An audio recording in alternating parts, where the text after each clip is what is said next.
Hi, I'm Brian Lloyd and this is Entertainment.ie's Top 10 Movies of 2020.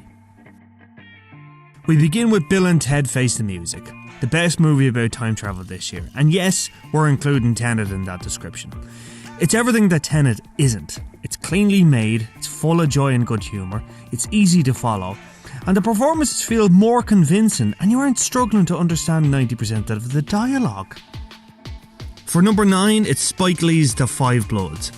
Delroy Lindo should absolutely be considered a frontrunner for Best Actor in whatever form the Oscars take next year.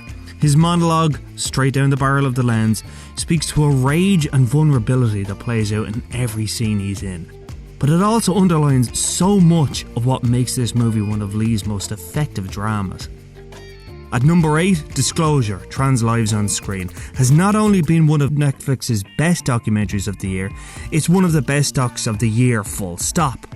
It offers a compelling deep dive into trans representation across movies and television, looking at the topic from a number of angles, including the representation of trans people in early cinema, the experiences of trans people seeing themselves on screen, damaging stereotypes, and crossover between racial and sexual identities. Everyone needs to see this. Utilising the context of a sports drama to investigate alcoholism and grief may seem like a fairly obvious choice, but it's in Ben Affleck's brutally honest portrayal of both that elevates finding the way back out of the realm of cliché and into something truly special. Gavin O'Connor directs with a light touch, and though it may not have the same widespread appeal as Affleck's blockbusters, it deserves equal recognition of them. Our pick for number 7. In at number 6 is Dating Amber. After Irish zombie thriller The Cured, taking a sharp turn into queer teenage rom-com might seem like an odd choice for director David Frayne, but it paid off in spades as this has been garnering some excellent reviews, not just from us.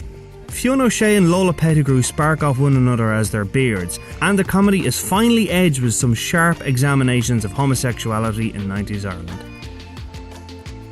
Number 5 is Wolfwalkers, the latest from Cartoon Saloon, who are also behind Song of the Sea and Secret of Kells.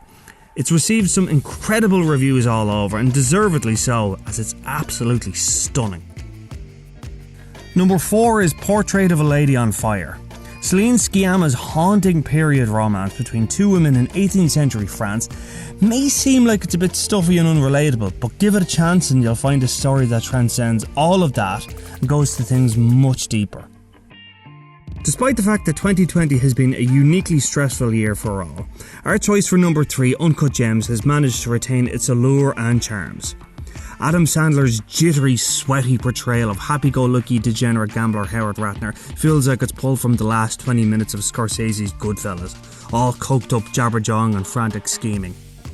At number 2, The Lighthouse. Now, leave aside the obvious comparisons to 2020's lockdown and The Lighthouse for a minute. Even if this year hadn't been what it was, The Lighthouse would still be high on our list. Why? Because this kind of daring doesn't come around that often.